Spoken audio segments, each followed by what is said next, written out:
6 में नौकरी करेगा, CSR को संभालेगा, हम सवाल करेंगे।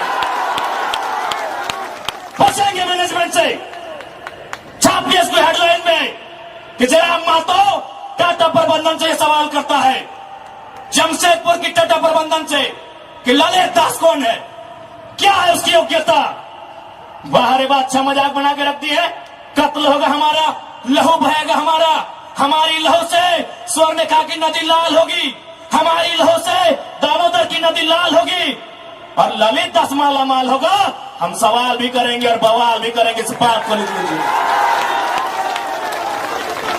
आइए सामने टाटा के प्रबंधन, और हमें उत्तर दीजिए कि ललित दास कौन है, क्या है उसकी योग्यता। पूर्व मुख्यमंत्री का बेटा होना योग्यता है या वर्तमान राज्यपाल का बेटा होना योग्यता है? क्या यह योग्यता कहा जाएगा? भारत एक संवैधानिक राष्ट्र है।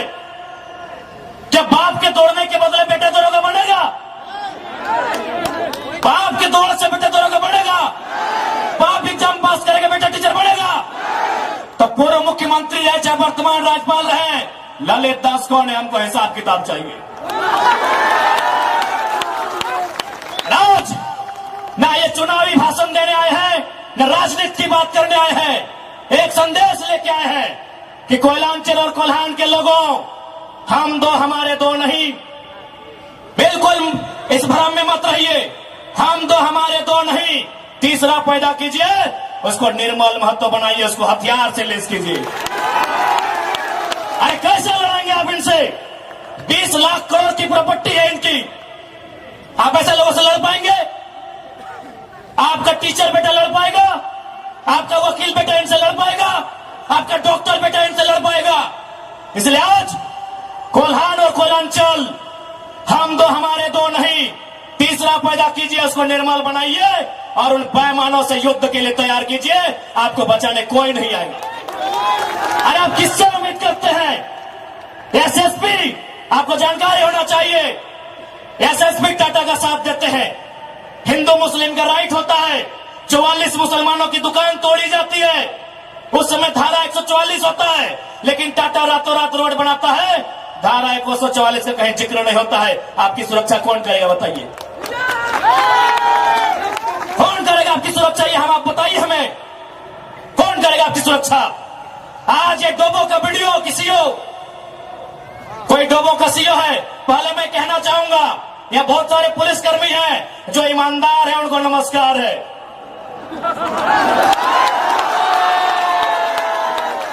आईएएस रहे चाहे आईपीएस रहे, जो ईमानदार है उनको नमस्कार है। अगर कंपनी में भी ईमानदार लोग हैं तो ईमानदार है, उनको नमस्कार है। लेकिन सुनने में आया है कि डोबो का सीओ 20,000 रुपया प्रति एकड़ अपने बाप का जमीन मोटेशन करवाने के नाम पे मांगता है। ऐसे सीओ को जो डोबो का सुनने में आया है, उसको तोहमोने में लेकर डुबा दीजिए। इस बात को हम चिन्ह ठोक के कहेंगे। उसका बाप का जमीन है क्या? 20,000 नहीं, 20 पैसा नहीं मिलेगा, 20 पैसा नहीं मिलेगा। वीडियो का बाप का जमीन है, सीओ का बाप का जमीन है क्या? लेकिन आपके बाप का दादा का ये जमीन है। ये 4000 साल से हम ये खेती बाड़ी करते हैं, ये हमारा प्रमाण है। अरे आप तो दुनिया के वैज्ञानिक मान रहे हैं कि सबसे पहला इंसान सिंहभूम से निकला था। आप गर्व कीजिए अपने इतिहास पर, आप गर्व कीजिए अपने इतिहास पर। ये हम नहीं कह रहे हैं, ये दुनिया की रिसर्च की टीम कह रही है कि जब दुनिया जल में था और जल से जो मिट्टी का कण पहले बाहर आया था और सिंहभूम का इलाका था, ये दुनिया की रिसर्च टीम कह रही है। यानी ये जमीन हमारी है, ये भूमि हमारी है, और आज यहां हम बेगाने बन के बैठे हैं। आज यहां हम दर बदर की ठोकरें खा रहे हैं। आज हमारे यहाँ कत्ल किया जा रहा है, और एकदम साल दर साल किया जा रहा है। 77 में, 87 में, 97 में, 7 में एकदम कंटिन्यूली हमारा कत्ल किया जा रहा है। और आज हम हाथ धर के बैठे हैं। आज हम कहना चाहेंगे, आज बिल्कुल अगर हम होते हैं निर्मल दा के समय, यदि हम होते सुनील दा के समय, कसम से आंख से आंसू नहीं बहाते, कसम से आंख से आंसू नहीं बहाते। उनकी मौत के साथ साथ और 100 गो लोगों को मरने के लिए तैयार करते और आंख से आंसू नहीं उनको नदी में बहाते जो उनकी मौत का कारण बने थे। हमने आंख से आंसू बहाया, हमने अनाथों जैसा अनुभव किया कि हमारे लीडर चले गए।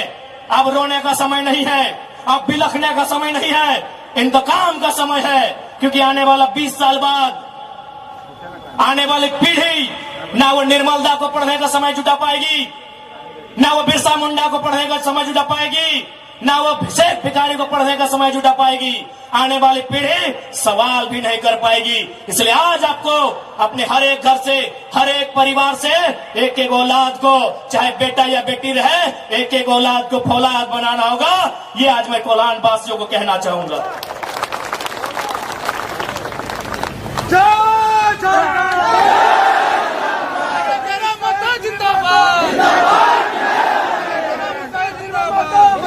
आज मैं एक सवाल करूंगा इस भीड़ से, मैं सवाल करूंगा टाटा नगरी बसे बड़ी बड़ी इमारतों में बैठे लोगों से कि जब 1907 में टाटा की स्थापना हुई थी, मालिक कौन था? टाटा का कोई होगा? 1907 में टाटा की स्थापना हुई थी, मालिक कौन था? Who was the founder? Who was the owner? Tata का कोई होगा? नौसेरे भाई टाटा या जो भी उनका नाम है। आज 115 साल बीत चुके हैं। आज टाटा का मालिक कौन है? आज भी टाटा का मालिक टाटा का वंशी है। 100 साल पहले टाटा ने पूंजी का इन्वेस्ट किया था, आज 100 साल बाद भी टाटा का मालिक टाटा का वंशज है। लेकिन एक सवाल होगा मेरा, 100 साल पहले जिन कुर्मियों ने, जिन संथालियों ने, जिन हो ने, जिन गोड़ाई ने, जिन धीवर ने, जिन अल्पसंख्यक ने टाटा में जमीन दिया था, आज उस परिवार के पास क्या नौकरी है? आज हम सवाल करेंगे। अरे आपने पूंजी लगाया, 100 साल बाद आप मालिक है, हमने भी पूंजी दिया है। पूंजी 2 प्रकार की होती है इंपॉर्टेंट, एक जमीन, दूसरा अर्थ। अर्थ आपका, मालिक आज आप है, जमीन हमारी, हम कहां है ये सवाल करेंगे। ये कैसा देश है जो कहते हैं ये गांधी का देश है, ये किसानों का देश है? गांधी जी कहते थे कि किसानों की आत्मा बसती है गांव में, तो आज कहां है गांव? आज कहां है किसान? केवल पूंजीवादी का हावी, आज चारों तरफ केवल कैपिटलिज्म के लोगों का दबदबा। ठीक है, हम विकास के विरोधी नहीं है। अरे हमने इंसान भी दिया है और जमीन दान भी दिया है।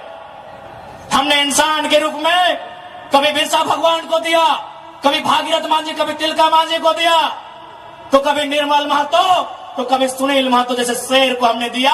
और जमीन की बात कीजिएगा तो जहां तक टाटा की नजर जाएगी वो जमीन सारी की सारी हमारी है। क्या नहीं दिया हमने विकास के नाम पे? विकास के नाम पे हमारा कत्ल हुआ, विकास के नाम पे हमारा गांव उजाड़ा गया, विकास के नाम पे हमको लूटा गया। और आज अगर हम सवाल करेंगे तो आप हमें उग्रवादी जैसे शब्दों से नवाजेंगे। तो आज ये बात जान लीजिए, भले आज ये आपका समय है क्योंकि प्रधानमंत्री आपके हैं, सही बात है, किसानों के प्रधानमंत्री नहीं है। भले आप भावनाओं में वोट देते हैं, आज फिर किसान आंदोलन कर रहा है, किसान 700 मर चुके हैं, ये किसानों के प्रधानमंत्री नहीं है। अगर ये किसानों के प्रधानमंत्री होते तो एक रूल बनाते हैं। 1984 तक टाटा ने जो 15,000 एकड़ जमीन का अधिग्रहण किया है, उसमें मात्र 3,000 एकड़ में प्रोडक्शन का काम हुआ है, मात्र 3,000 एकड़ में कंपनी का एस्टेब्लिशमेंट किया गया है। यदि ये देश और ये वर्तमान के प्रधानमंत्री अगर किसानों के होते तो एक फरमान जारी करते कि बाकी जो आपके पास 12,000 एकड़ बचा है उसे पोल्ट्री फार्म खोलना है क्या? उसे पोल्ट्री फार्म खोलना है? जी नहीं, रियल एस्टेट को बेचना है।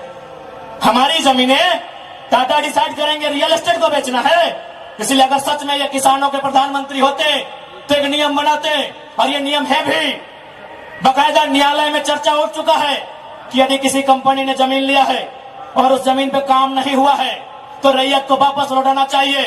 टाटा ने 15,000 एकड़ जमीन लिया है, मानते हैं 3000 एकड़ पर इन्होंने काम किया है। चलिए 3000 एकड़ एक्स्ट्रा, अभी भी 10,000 एकड़ जमीन है जो इनके कब्जे में है, वो यहाँ के रैयतों को वापस मिलना चाहिए। तब मानेंगे ये गांधी का देश है, तब मानेंगे किसानों का देश है।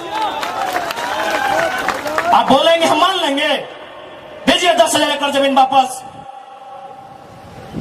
तब मानेंगे किसानों का देश है, तब मानेंगे महात्मा गांधी का देश है। आज और तमाम जितने भी आईएएस, आईपीएस, मिनिस्टर, आज अगर मैं साफ कहूंगा कि संविधान की जितनी हत्या उग्रवादी आतंकवादी करते हैं, उससे कहीं ज्यादा वो आईएएस, आईपीएस और मिनिस्टर संविधान की हत्या करता है जो पूंजीपतियों का साथ देता है। क्यों पता है?